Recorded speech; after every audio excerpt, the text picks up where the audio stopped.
Oh, right at that moment, a loud truck's muffler is just happening. Nice, great timing on that. Okay, so yeah, so I just want you to rewind and like All right, and like rewind. yeah, talk about like kind of what the process is of, when someone wants to get, do you call it dream tending? What specific is there a specific term that you call like what you did with me? Yeah, the work that I've been trained to do and that I'm feeling led to do, which is very intuitive work, is called dream tending and deep imagination work. And it comes from a depth psychology practice and through Jungian, as in Carl Jung, Jungian thought, and is part of the life work and research of Dr. Stephen Eisenstadt, who actually helped co-found Pacifica with a lot of depth psychologists, some of whom you may know, like, well, Joseph Campbell is a mythologist, but the famous Joseph Campbell, he's a part of that posse, as well as James Hillman and Marion Woodman and Robert Johnson. But it's a sort of a part of that cohort, and so there's a sort of academic or psychological component to it, but also it's very indigenous, it's very intuitive, it taps into a lot of traditions from around the world and really into our own traditions of how we interact with the world and the lens through which we look at the world and how we are listening to what's around us and really settling into what's around us, how we're seeing, how we're being, how we're hearing, how we're experiencing. And that's something that will manifest itself not just in, our day-to-day life, but also within our sleeping life.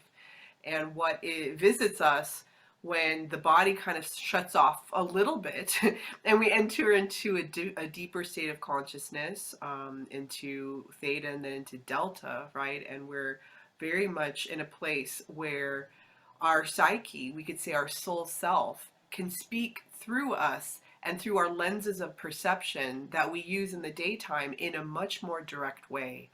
And we're tapping into part of our own psyche in that moment, but also into the collective psyche, that when we do wake up and our eyes are fully open, we can then see hints of that in the landscapes around us, whatever was presented in the dreamscape that's also in the waking scape. And we start to realize that there's a confluence between the two, and that really, I almost get chills saying this, that we're all dreaming, that the body is always dreaming, just as my hands are moving, that the world itself is always dreaming, that we are all in this sort of dialogue with each other, that because in our waking life there is this sort of personality self, the ego self, that really can take over sometimes in our past stories and our complexes and our patterns that can kind of co-opt, who we are in truth. And so there is a little bit more of a thinning of that when we are asleep. And so, like I mentioned earlier, there is this more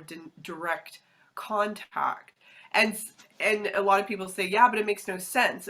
But what is happening is this beautiful sort of presentation that's uniquely just for us, through us, from wild imaginings and images and situations that maybe couldn't happen in waking life.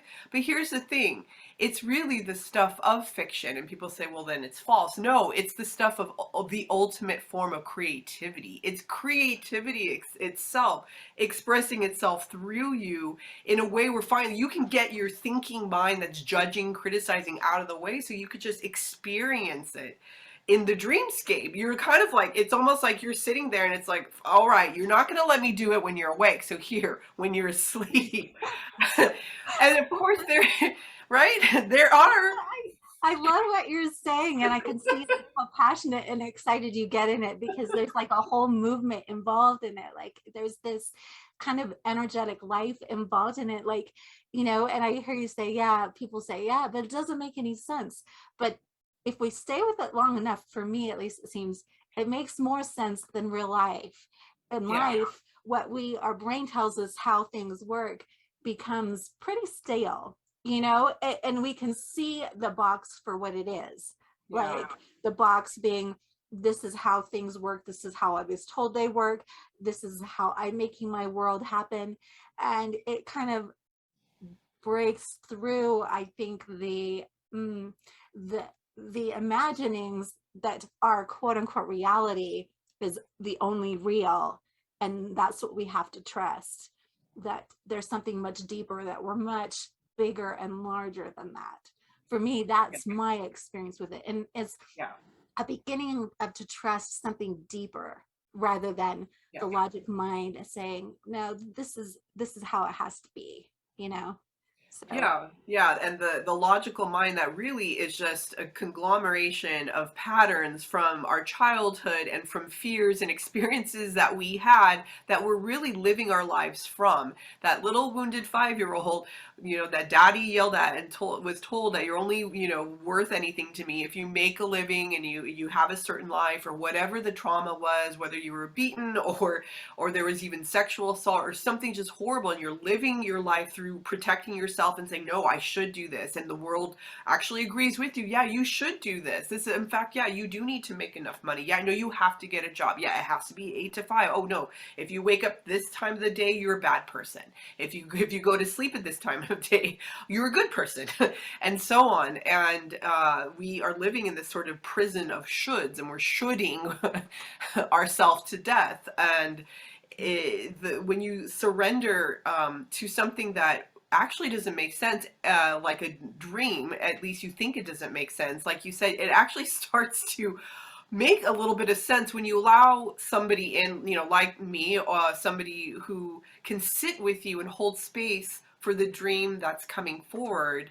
Because really, at the end of the day, one of the things that I believe and I feel in having done this work and having been this wild dreamer for most of my life is that it's often the yearnings and the longings of the inner child that is coming forward, and their need just to want to play and to be heard. And of course, you think of the child who's playing in deep imagination without even, worrying about the fact that this netting that once held potatoes, like, no, this is my magical superhero hat. Okay, I now can see things that nobody else can see. I see through the walls. I know what my neighbor is doing. I mean, and it's fun, and it's just so, it's playful, it's ridiculous, and yet you feel so alive until people shame you and tell you, no, that's not, you got to get real. You've got to kind of come back down to earth, when there is very real power in play. There is an extraordinary TED talk by a man who fought to get funding for how play literally, for not just as a child, but how it's essential as a child, and how it's essential in every phase of our growth as a human being. How it's essential for our mental health, for our connection more deeply within ourselves, as well as to our communities, to our families, in all of our relationships. How play is the real work of the world, and how it is indeed sacred. That sounds like a shameless plug. I actually have a community called Sacred Play. no, it's awesome. It's sacred. Totally, absolutely believe that. Like, it's so funny because you talk about this little kid that is being shamed, and I just want to put my arms around them because I came into this is my story, if you could say it. This is the story or the box that I came in with, is really in a very impoverished situation. Like, my dad really, like, he had 7 kids by the time he got his doctorate degree. I mean, our main things that we ate were pancakes and if we were lucky enough, and potatoes, because potatoes were cheap, and we grew a garden when we were lucky, when we were old enough, and we had tomatoes and corn. And I probably was a little more healthy than a lot of kids because of that, because you know candy and other things were not happening. And so I came from a real impoverished place. And another like unique thing here, I'm like getting into my story here. um I was born pretty much blind, and I was born as a twin, pretty much blind, and lived till we were really the age of, we went into public school and 5th grade, and my parents suddenly realized from our comments that we were blind, like you know you know and I I've come to recognize and honor it, like that does a huge lot to one's psyche, you know. um Walking around and really like how we identified people was like out of their shapes, how they walked, their voice, all these other things that, you know, we were helping to identify what our situations were.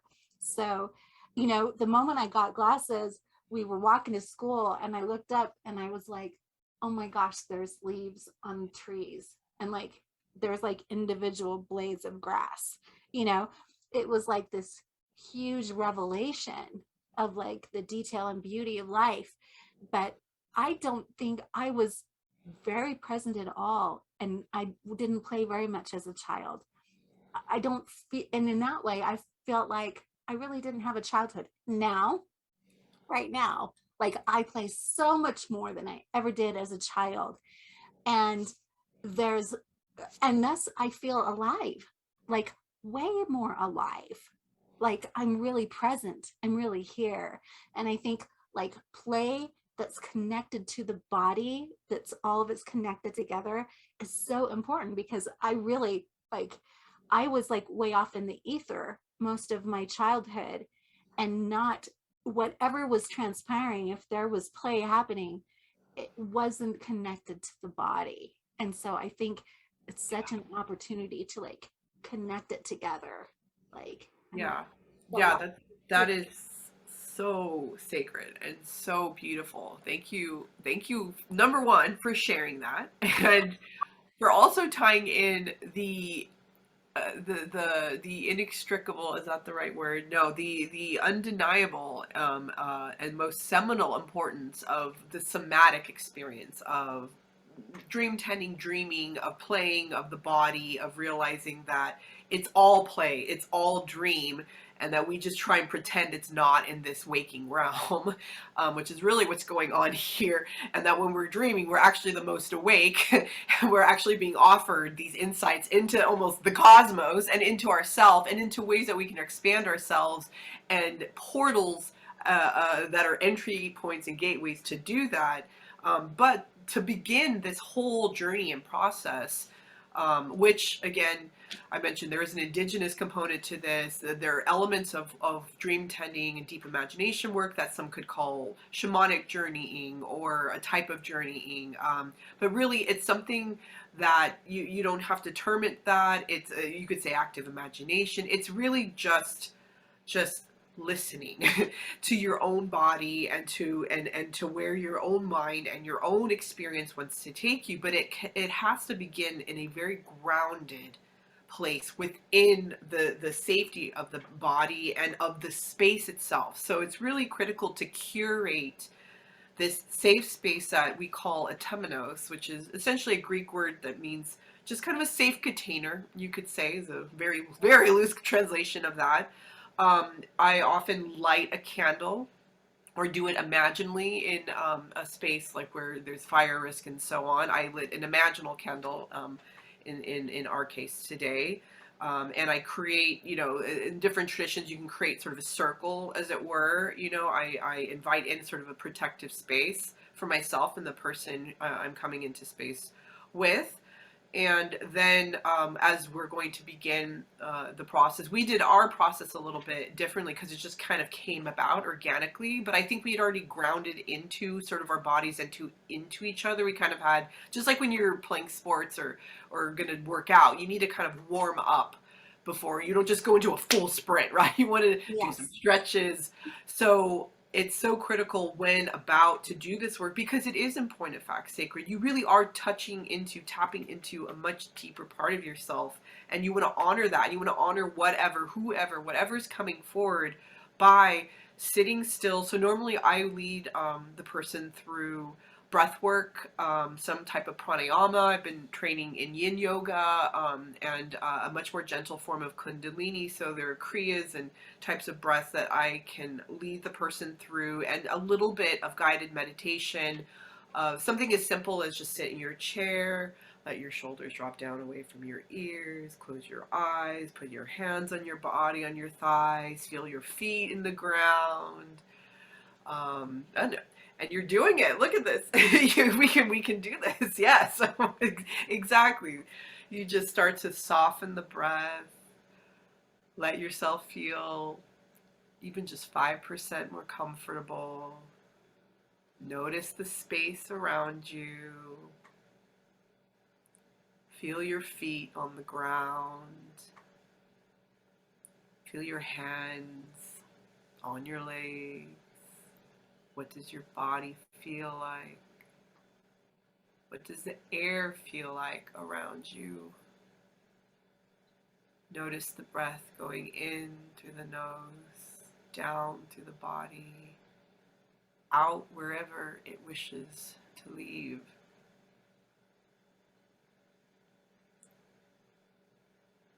Sit in and ingest the silence.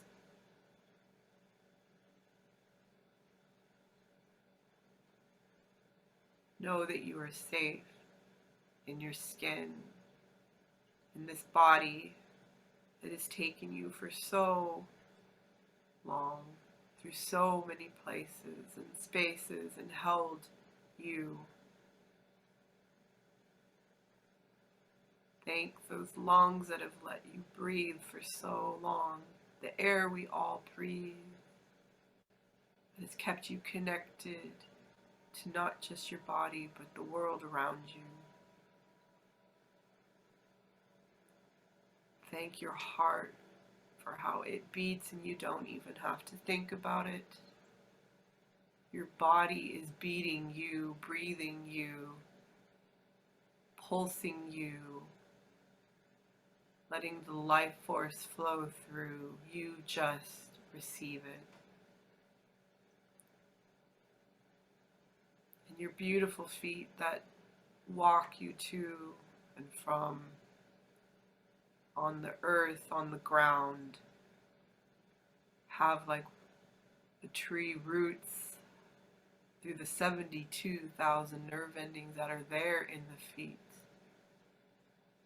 Like not just nerves, but roots that go down through the layers of the earth, the rhizomatic layers of rich soil and nutrients, deeper down through the earth, thousands of miles, 5,000 miles through the earth, past gems and crystals, metals, precious, precious things, gifts of the earth, your favorite colors, things you love to look at that sparkle, maybe things that are right now surprising you, you didn't know you were going to see down here. As you go into the core of the mother herself, of the earth, and feel the power and the fire, the molten core, and that fierceness that can come up through your own roots, nurturing you as the colors of the gems that you love, the amethysts, the citrulline, the quartzes, the different nutrients and offerings of the earth. Rooted, you are rooted in her and pulling up from her everything you need, coming up as you come up back through the soil, back through the roots of all of us connected, you and I connected. The trees of all of us in the one grove of humanity, of the earth itself, all of us in this connected rhizomatic layer, pulling up the nutrients we need through our bodies, coming up from the feet that are rooted in this sacred earth, through the legs as it comes from the feet and the floor up into the body, embracing our calves and our knees and our thighs and our glutes, where we sit and are supported by chair, by couch, by bed, through our core, up to our heart, fluttering out almost. Because, like trees, we also have branches. We bear fruit. They're animals and birds that land on us, that we support, that support us. With open hearts, receiving that interplay and interchange of life, letting that energy move through the throat, the forehead, what some say is the third eye, an ajna that sees all, to the crown, to the tips of the hairs on our head, that then reach out like all the branches themselves, out into the sky, out into the cosmos, out into outer space, into the farthest reaches of time and space. Just as we can effervesce out and let this energy go out through our fingertips, through our branches, we also know we have it within and flowing down, rooted in the earth, rooted in each other, giving to life and receiving to life, letting others look at our fruit and admire the birds upon our branches, or even when the branches are broken and the tree barren, knowing that we will grow again and bring life no matter what. And in this space, you are here now, in community, in Tamanos, safe, ready, clear, here.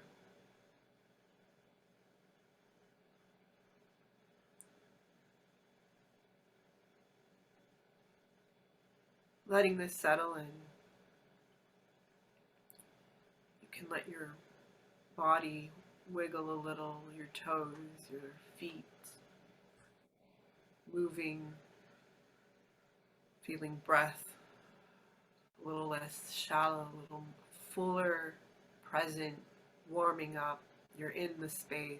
You're coming back into this place around you. Here, maybe eyes open already or fluttering open to welcome in a brighter light and a new perception.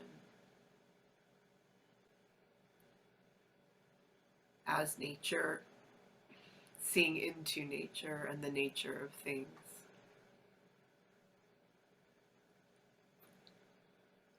Welcome.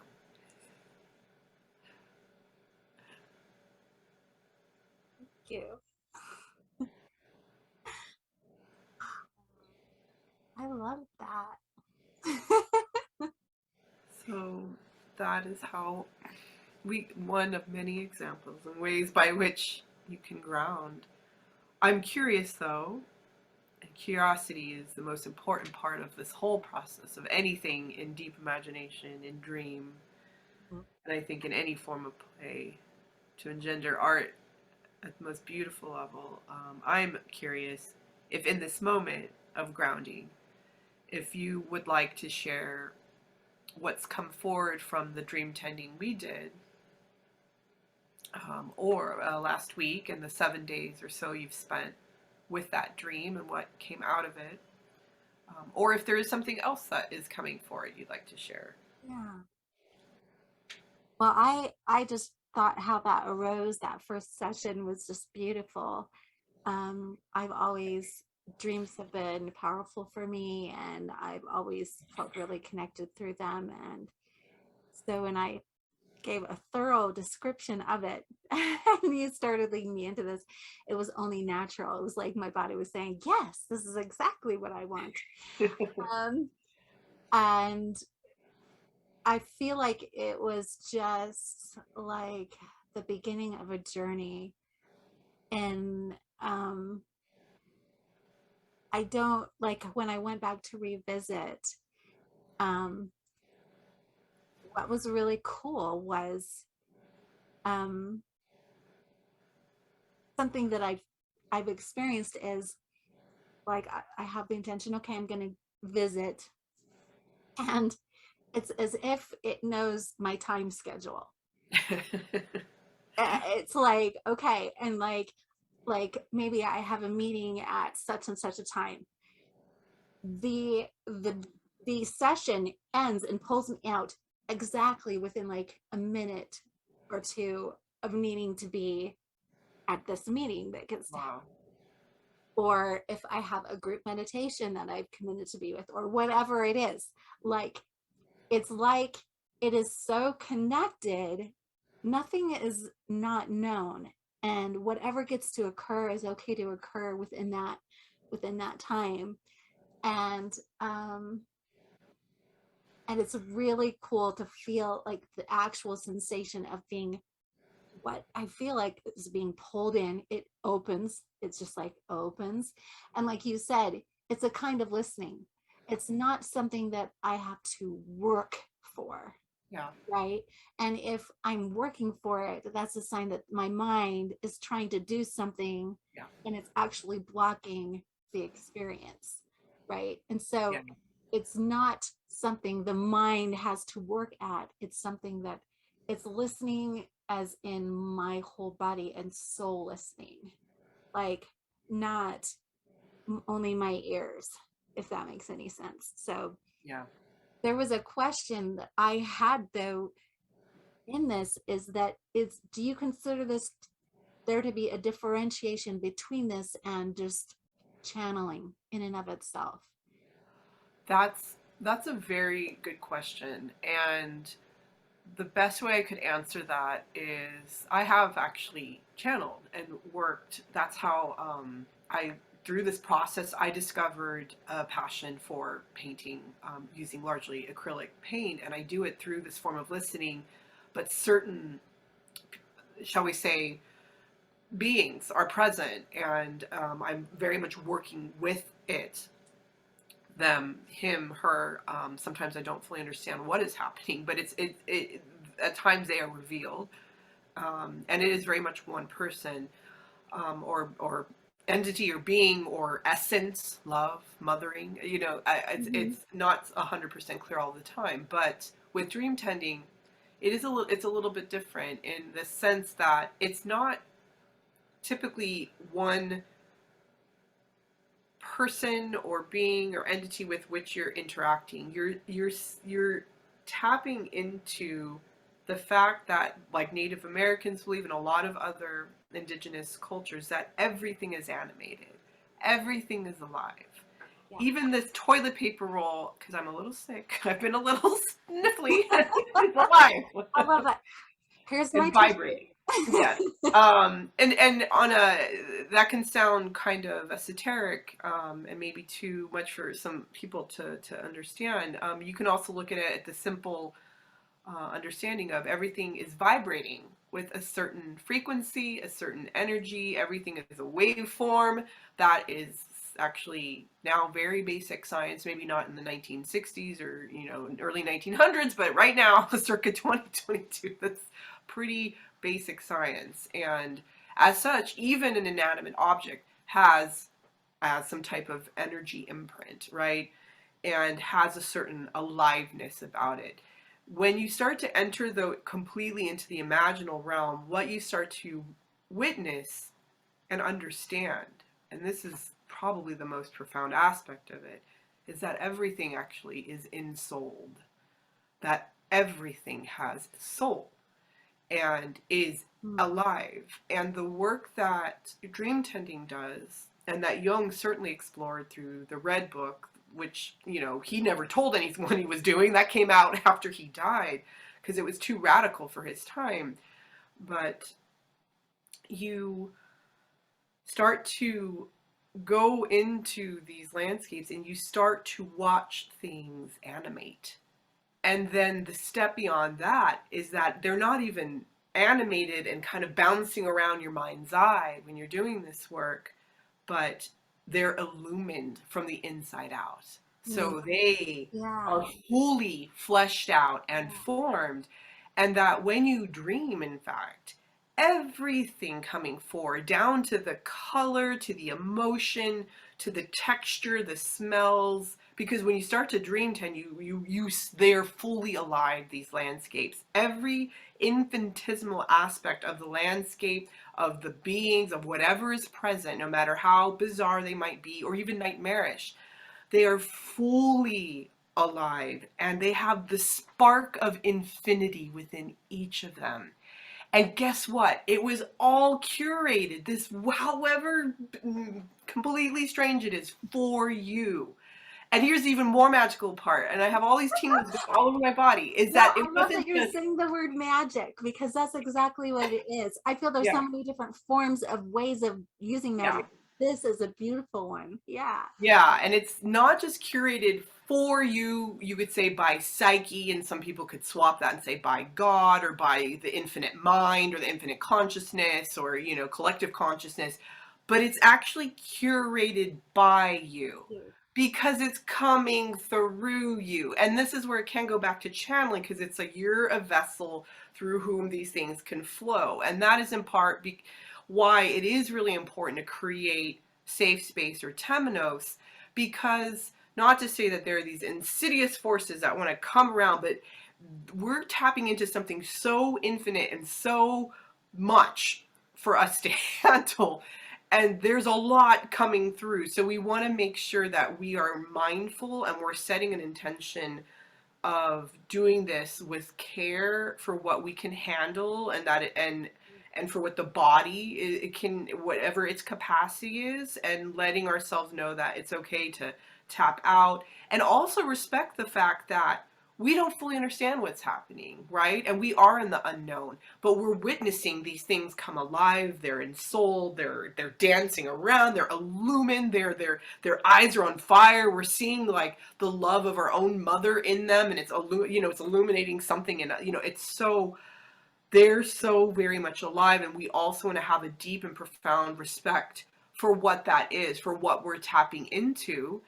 And like I said, because I have channeled in the more, say, traditional, quote unquote, way of saying, of doing that, with that, you certainly have to have very, very strict parameters, what you're allowing, what you're not allowing. But likewise, though this is a little bit different, there are still similar, guidelines where you are in your power, you are in your authority, but you're doing this in a weird way. You are kind of a passive recipient, right? You're surrendering, but you're also very active and a part of it. So you're co-creating the experience as much as you're also in complete surrender to it. And because of the times where you're in full receptivity, and also aware that you're going deep into your unconscious mind. So you also don't know what the bleep might come up. So there could, we have stuff, right? We got stories, we have stuff like we were talking about the mind that is often just our hurt child that's kind of controlling us and making sure we're safe in the world. Like that stuff's there, and even when we think we've worked on it, and we're present for that pain, things can come up. So that's why I feel it's really important to do this kind of work with someone with whom you do feel really safe, and that has some level of, training or awareness. Yeah. But also, at the end of the day, this is a technique, and this is a way of just letting a dream be heard, that is ancient and is communal. It was meant to be shared. It doesn't mean you can't do it on your own. I do work regarding it, and you did work as well. That's also very much, it's play, not really even work, but it can be done on its own, but it's meant to be shared, because one of the most important adages, I think, from dream tending is that a dream loves to be met in the way of a dream. The images love to be met in the way of more images. That's why it's also really helpful to like draw or sketch or doodle, right? Because it is so creative, and that creativity likes to be met in the way of more creativity. So like if you're sometimes, telling a dream, I might be drawing something that's moving through me in response, and then I share that with you almost like as a So gift, or exciting. so there are so many ways to do that. And Russ Lockhart is a really beautiful writer, and and depth psychologist Jungian, post Jungian, who talks so much about this, about how psyche speaks, and he has a book called Psyche Speaks, and it's so, yeah, it's so resonant and so rich and so open, Well, and so communal. I love what you're saying about it, because I mean, the word that comes to me is communal play, you know, Mm, because we have a kind of a communal psyche. We are all really here together. yeah, This communal play, it's like we're all unwrapping it together, you know, yeah, like we're all, you know, opening up the package and going, oh my gosh, look what's here, you know, and you know, taking out the pen or the painting and painting, and then it, you know, with our eyes closed, and then like, oh my gosh, what's here, you know, like kind of that kind of play, which is like so fun to me. And you mentioned like trying to bring it into life, you know, when I dream. And I found after a couple of days that I did have that feeling. I had that feeling that I was wanting to like bring something forward, and I ended up um I ended up writing a song. okay. And so, and I'm still wanting, there's another song that's wanting to arise too from me, and I feel that. I feel this song that wants to come. And I mean, I'm an artist. You know, if someone asked, Gwen, what are you? I would say, I'm an artist. That's what I am. Like, this is my dance, this life, everything that happened. This is art. This is art. Okay. I'm an artist. Whatever I do, I may give you a massage, but I'm an artist. Okay. I may cook a meal, but I'm an artist. Okay. You know, and I know that's kind of a funny thing as far as, even though I feel like in a sense having an identity is silly, but it's fun too. um and it can be helpful. Yeah. um but I just, oh gosh, let me see, there's something that I wanted to communicate with you, which was really amazing in this. You know, actually the second, when I did my second session with myself, what was really interesting is that I actually communicated at the beginning of it that I wanted to go into what was happening in my shoulder for almost 11 months now. I have an injury that I've been trying to heal from in my right shoulder, Mhm. and a lot of pain, dealing with feeling a lot of different feelings just coming through. And you know, part of me was like, there's more here. And wow, things that, you know, things that the thing about it is that I can in my mind say, oh, I think this is what's connected to it, but really, you know what, there might be something else going on there that I really just, I was had no clue. I mean, and you know what came to me was really um the feeling of hunger as a child, Mm, and the feeling of not having enough and mhm, being in that poverty state of not even having, you know, a normal amount of toys, you know, to play with. And um, like, the amazing thing is how symbolically, like, all these different layers were healing spontaneously. It's like, it's not like I'm entering into a room and there's only one story. It's like, oh, and there's a basement that's made out of a totally different substance, and it's healed from a totally different plasma green substance. And you know, on another level, it's playing out in this way, and it's all happening at the same time and connected, and they all reach in together because they all are one. But you know, it's like opening a universal accordion. It's like, what, you know, like, and it's like, that's kind of the experience that I had. I mean, whereas in one space I was experiencing what was a train set that I wanted to throw at the wall because that's all I had. Like, it expanded so large, and inside the train were like so many toys that came to life. And suddenly the abundance was like immeasurable. Like, it was wow. just so huge, you know, to that kind of thing, to sitting at a banquet table with beings from I don't even know where, the universe, my intelligence, light, and and and beings represented, I know through, I don't know how to call it. It's like the social psyche. It's like the psyche. And you know, this being that was like the oh gosh, he's like a joker, you know? Yeah. He's like the joke, you know, and being caught up in having interactions with him, sitting at this table and having food from all throughout the galaxy present itself. Like, and we weren't literally eating it. Like all we had to do was look at it and it just wanted to share its essence with us. Like it was just like, here I am, you know? And Yeah. like that was like edifying. Like we were being filled by it. And like these kinds of experiences, like, and if I had, and I'm grateful that if, you know, if I had done it myself enough, I hadn't had so many experiences connecting on this level, my mind might have tried to regulate what occurred in some way. Yeah. And I think that that's what's so beneficial with like having someone like you who studied, who knows this, who can guide someone through it. Yeah. because because for me, in my mind, I even noticed sometimes it wanted the story to play out in a certain way, and I'm like, wait a minute, let's just see what happens. Yeah. Like you say, curiosity is Yeah. so Get important. curious. Yeah. Let's just see what happens.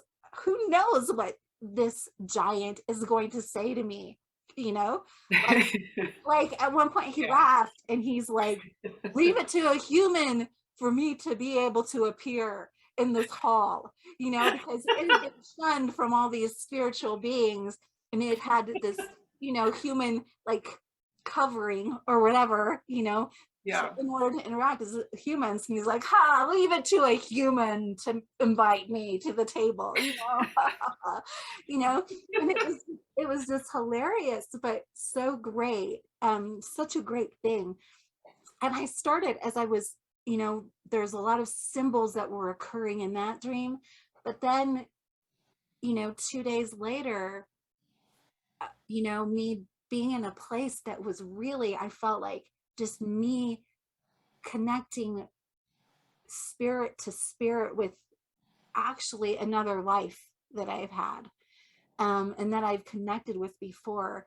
And I never, I always was like, but this doesn't feel like it was on Earth. No, it was someplace else. You know, people talk about star children or people coming Yeah. from different planets.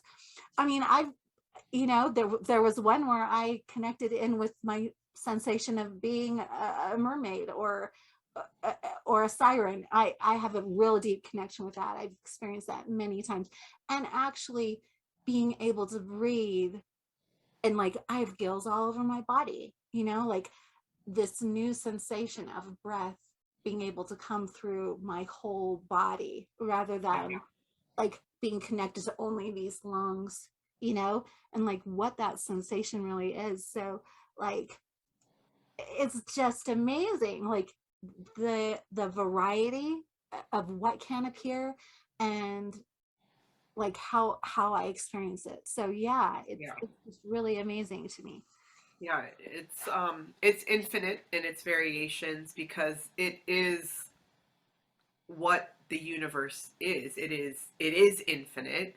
It is the sublime, and it never ends. It is all present. It is all powerful. It is all knowing. You know, some say, oh, it's the repository of all that's ever happened, will happen, the Akashic records. It's God.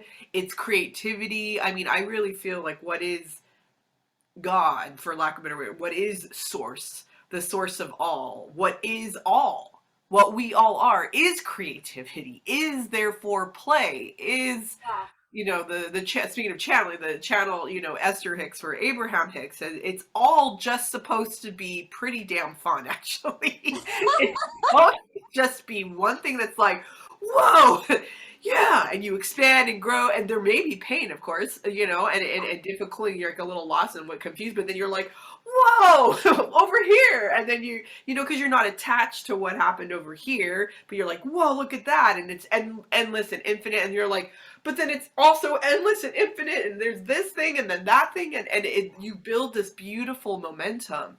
And it's also okay if there are moments where you just stop. You're like, this is fun.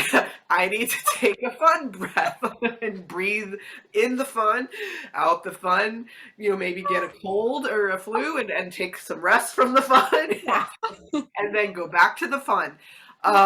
It really is this wild adventure. And you know, a lot of folks get tied up when you start using words like God and so, oh no, because there's this concept that kind of infinite, you know, awareness of being and being tapped into that momentum and that flow. It's something only the high level yogis or the Buddhas, like those who are truly enlightened, people who live in a monastery their whole lives, or for some type of Christ figure, or when you die, like that's not something accessible here and now for some so-called average person. But we are all a part of the fabric of being. We are all that. I could even take it a step further. We are all God. We are all the again woven into the tapestry of infinite being.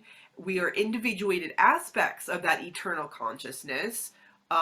And yet we also are that eternal consciousness. We're little droplets in the ocean, but we are all still the ocean as well. And it is who we are, therefore, in truth. It is our actual nature, it is our being, and it is our birthright. And when we dare, and this is something in dream tending too that you can use, is like just play with this. Like just just play with it. When we dare to listen to what the heart and the body and everything often around us is calling our attention to, because sometimes we're just not listening to the fact that it's like there's a bird outside our window almost every day, like, how much louder can I be singing at you, human? That's my horrible whistle impression there of a bird.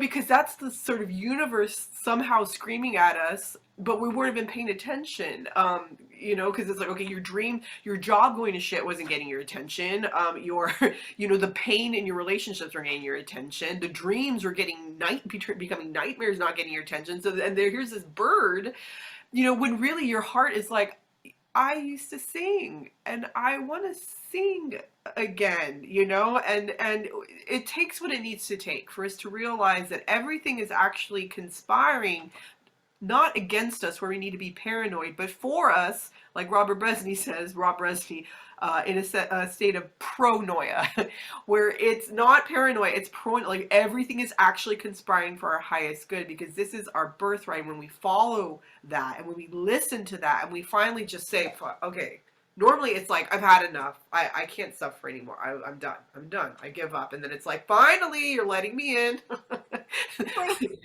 And all this magic and beauty is like, okay, thank you for like cracking open just a little bit. And you feel a little bit of this, shall we say, medicine, right? And you're like, oh, damn, that felt good. And the growth process is painful, right? Because you gotta have to keep tearing yourself open.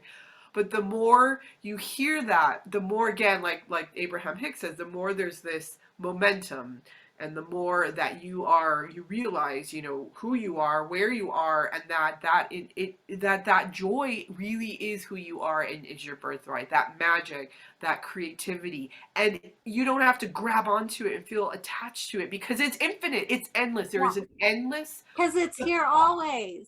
always, Yeah. and it's who you are always.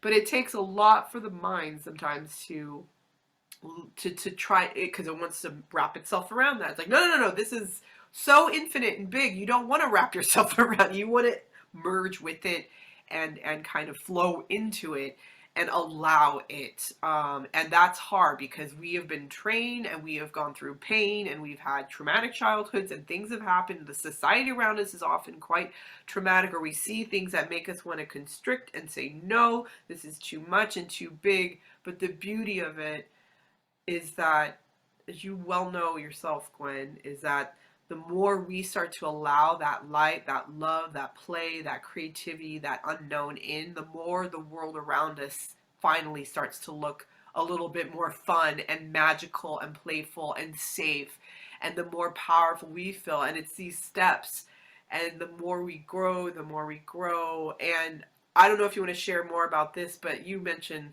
not just the more we grow, but we even feel, no matter what we've experienced, our wholeness, our completeness. That what you said earlier, before we started this call, was so Yeah. profound. And you don't, that can be too personal. You don't have to share it, but it just You was know, something. I am a sharing kind of a person. I will drink my tea to that. No, it's beautiful. Just quickly, while you were talking, I was just seeing you talk about, cracking open, and I just saw this juxtaposition of experiences that we have, just like we talked recently. But, the cracking open and the pain is because we're much bigger than what we're Mm, we're using to try and confine ourselves and keep ourselves safe, right? We are much bigger, and it hurts, like freaking yeah. hurts. And then we crack out of it, or we set that blanket down, and then it's like, I feel lost. I feel lost.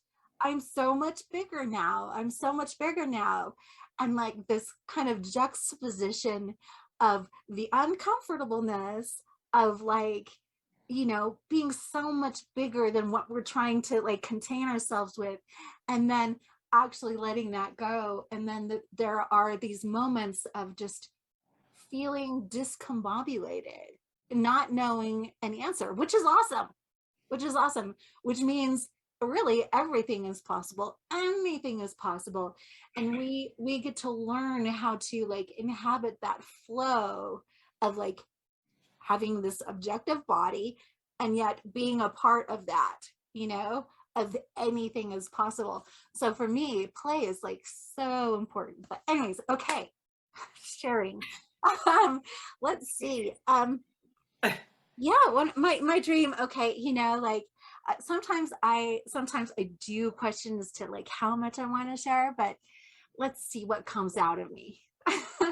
um okay, so during my last session that I had, there was in my life, there's a life that I feel either very connected to or experienced in another time or something like that, um that this being was actually a priestess. And um this this this experience of this lifetime has come up from me examining why I fear being heavily involved in spiritual practice, getting caught up in a specific form, and my issue with authority. And so years and years and years of me, kind of being with this. And so this in this life as the priestess, I actually, which is something that's very dear to me right now, is really the ability that we have when we join partnership in our energies and how we support and love each other. And um, in this temple, I pretty much trained people, couples, how to interact in a way that brought power to the situation, rather than like someone was demeaned, or, it was a system that I trained people in, basically, and how they could interact sexually, and thus with the energies, and build up the vibration of the world so that people were more safe. Okay. And and so in this lifetime, though, i I recognized that I myself, there was a lot of pain that I had had, and I caused a lot of pain in how I treated people. And I saw that my purpose became more important than the reality of love. mm, And the purpose was initiated because of actually a fear as being mistreated and not identified as a source of power as a woman, as feeling incomplete. And thus, I wanted to train two people to come together in the right way so that true power could be felt. And so, as I visited this energetically, I looked, and it looked like there was this parasite that that had clouded my vision somehow, and it was tied to a visual. Um, I don't know how to describe it. It's a visual eye, I guess you could say, a vision eye, and like it had totally blocked that area. It was just like, it was like gnawing on that. And as I gave attention to it, as I was with it, and just talked to it in a loving manner, and said, oh, thank you, I see the imbalance. So this was really about a balance issue. And I think it's really great to be in a spot where I'm seeing it's about balance, because there's truth in everything, and an imbalance is the thing that like skews things off, right? And so I saw it and I thanked it, and it slowly started to unravel, which was so it started to unravel up, and actually it was actually a part of this spiritual being's entity. It was actually just all pure light. And so this thing that I had seen, that I thought, oh, you're this parasite, you're a foreign thing that's attacked me, it was me. It was me being so focused on this principle, that this thing, this vision that had to be complete, because I saw it was operating in lack, right? That it was, that it doubled in on itself, and my vision was totally blocked. The vision was totally blocked because of it. And as it unfolded, it revealed, and it was just glorious light, this glorious being. It was just so amazing. And I was just like, oh my gosh, hello, you know. And what was conveyed to me through her was that, and this is one thing, one part of being curious is, what is it that I'm getting to learn? What is this about? And it was that you get to feel right now your complete wholeness. You are whole. You are complete right now. You are whole and complete. And it like totally removed this idea of like that I had to have something else in order for me to be powerful, for me to really own that. And I mean, this is something, an experience and a realization that's blossomed through years and years within myself, but it just felt so succinct and so beautiful, being able to see that life, what was happening there, and the dissatisfaction, even though I was doing this kind of work that was supposed to be so fulfilling, right? Yeah. But because of where I hadn't sat and acknowledged this girl that had sorrow and that had been neglected and that had felt unsafe, and I just got to be with her. Like, it was so simple. I just got to be with her and to say, you know, you are complete and whole. I'm here with you, you know? And so it was just a really beautiful session that I got to experience that. And, you know, the more I get in this and have these experiences, the more solidified I can feel in what can be these esoteric things, you know, these esoteric ideas, that it's not just a concept. Like, I feel it within my soul. I feel it. So Yeah. that Oh was my an goodness. experience. Yeah. That is so sacred and so beautiful. Yeah. And so it's just such a wild and gorgeous adventure of traveling through psyche, traveling through imagination, and that was born through you and your eternity of being, and how, and whatever you've lived before this life, but also just being open to that dream and sharing it, and then letting it take you on this adventure since we last met. And that's, accessible to you always. And Yeah. it I wanted to highlight the yearning for safety and to hold space. And one of the really beautiful things about dream tending, well, two things I want to mention about this. One is that this is your sacred place and your journey. And I think of a mentor who said it's almost like you are the sort of clam, right, that is cultivating that beautiful pearl. And if you open it up too soon and just Mm-hmm. share it with the world, it kind of goes back to dust, to spit, to it's not really a pearl. You have to really let it Mm-hmm. stay within its space and create safety for it until it's ready to be shown, because it is this beautiful holy thing, this precious thing. And that is your experience with this. Like you said, some might think, oh my god, like this is like what are you a mermaid? Are you a human? What's going on? Like, I don't understand. If I do a dream tending session, am I going to somehow be living a parallel life? Am I like, is this like, is someone just be making a documentary about me because I'm actually not in the Matrix anymore? And like, I don't know. Like, am I Neo? Like, I don't know what's going on. Like, but yeah, it's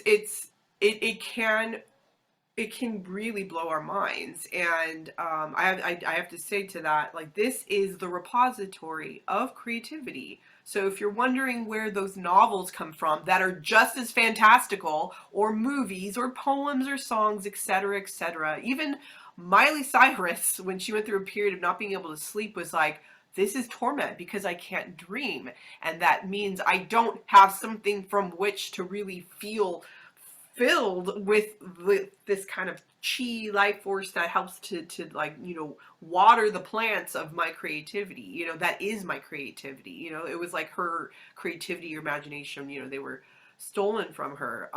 So I wanted to mention that, and then also mention that within this landscape, this this sort of digging into psyche through the dream, which all dreams are portals, or offer portals into these other landscapes of imagination. And so there you are, you went through the portal. You have not just allies that you can call to you for support as you go into that landscape. Like I mentioned, obviously a candle, and sort of just saying, okay, I am in, like, just stating I'm in my protection, safety, and doing this work. But you also have this sort of cavalcade of people there, that are at your, you could almost say, beck and call or disposal. But that disposal has a connotation of like you can dispose of them, but they're very much these powerful allies, and you already have them, plus the dreams and these landscapes furnish more. So I just want to mention that, Yeah. like, for me, ancestors, like, my great grandmothers, I call, like, they really feel nurturing and loving, and I call them by name, like, would you be present? Or my father or brother have passed on, people who are elders, in my life, my soul family, as it were. I have different people who've helped me throughout life, who are now, quite elderly, but have been elders to me. It doesn't have to be something, completely esoteric, but then also in doing this work. So for example, like, if you wish to play with me a little bit, and you're open to this, Mm-hmm. you made a few really interesting gestures, and one that was so powerful was this, right? So where the parasite, as it were, right, folds up, and Mm-hmm. yeah, and Yeah. it's revealed to you your wholeness, your completeness, the fact that it's all light. Yeah, just doing that. What do you feel when you So do that? cool. Yeah, I mean, I can feel it in my third eye, particularly. Yeah. Um, and as I mean, expressed even just earlier to you, like this identification of being blind, of visual Mm, thing, it yeah. show up in different ways in my psyche and everything. Yeah. And it's really amazing to, like, yeah, like even just doing that a few times, like there's vision right here. Like if I close my eyes, I am in vision. like Yeah. right now, like, and it's clear, like it's clear. It's like a real life vision. Like I'm seeing like a real landscape. Like Yeah. it's like there. So like right now, it's like I'm seeing Hawaii, but there's snow. Okay. Wow, that's interesting. I don't know. All right, that's cool. But no, yeah, so that's cool. So like when Yeah. that kind of emotion comes up, just practicing that and Yeah. feeling what that is. Yeah, feeling that when doing it with you and in this kind of very charged, beautiful, atmosphere that we have between us, this sort of connection, like I get chills going down my arms, up. It's like an energy that wants to kind of, exalt and praise and Yeah. glorify, and just be. We were talking about earlier, like that fun. Like I just feel like energy that's just wants to shoot out, and it reminds me too of your shoulder, your the sort of the pain that you were mentioning earlier. Yeah. There's something. I mean, I actually do have some shoulder issues myself that are quite ongoing, and from deep yeah, trauma and pain too, physical and psycho emotion. So psycho emotional. So I do. There's something about that too. I think that's resonating through me. That's Wow. but it's for you, what you mentioned in dream, yeah, and your sort of work after the dream tending is this. Yeah, there is a, again, we could call it an entry point. It's like a portal. It could be a sort of ally, a guide, Okay. just the gesture, because our body is our most powerful ally. We're in Amazing. our body. It's always dreaming. It's also the container of everything we've ever experienced in this human form, and it is almost like an antenna. Kyle Cease talks about this, where we're this antenna for the universe too, for anything to come through. And again, this is where there's that kind of conflation of, it's a little bit like channeling, but it's also just so we're opening up into just who we are, all that is, and how beautiful that everything is interconnected, and that something that how beautiful that your time in that beautiful imaginary space just yielded to you this beautiful gesture that could be almost like we mentioned once, like you could get very sick, you could end up in a hospital and no visitors allowed, but guess who could come with you? This gesture could come with you. That's If amazing. Yes. right, it could open up, and it could, I mean, just doing it for me, I feel energy moving all throughout my body just doing it, and this isn't even my dream, this is your dream, but it's healing me too. That's And the beauty of doing it in community. I'm curious. So, gesture. If this gesture, if it had a name, or a color, or like a way to say old friend. if had a name, it would be Rise. Rise, like Rise, rise. Yeah. I Just love that. Yeah, rise. Rise. It feels so powerful. It feels like an element. Like earth, wind, fire. Like it feels like it has like a Yeah. force of nature in it. Yeah. Yeah. Yeah. And like It's what I'm feeling too is now kind of almost like this golden energy like right through the top. Like just like yeah. I almost feel like I'm crowned with the sun or something like Oh wow. the sun. Oh, that's beautiful. Oh, that's kind of cool. Well, it matches your hairdo. I know, I was gonna say. And I have to, so another facet of dream tending is what's called amplification, and meaning tapping into sort of the cultural stories, mythologies, the archetypes that are, tied to perhaps, or just are possibilities of furthering, the dream or the images. And, the sun, of course, is sort of the sacred masculine, and we think of the solar consciousness, and also the solar plexus and the bright sun that shines sort of as our personality self. And I think of you as this high priestess and of priestess, and embodying her sacred feminine, and yet there was this kind of disconnect, right, an imbalance. But then what's beautiful is that, right, with rise and rising up, right, And now with Sun, it's almost like there is a balance between that feminine power and then the masculine power, that are now quite both in equilibrium. And we're always there to begin with. You just had to have that feeling of kind of breakdown through that, journey that you went on in imagination. And then, it's not a parasite. In point of fact, it's a union. The Jungians can say it's a union between the animus and the anima, or the male, the female.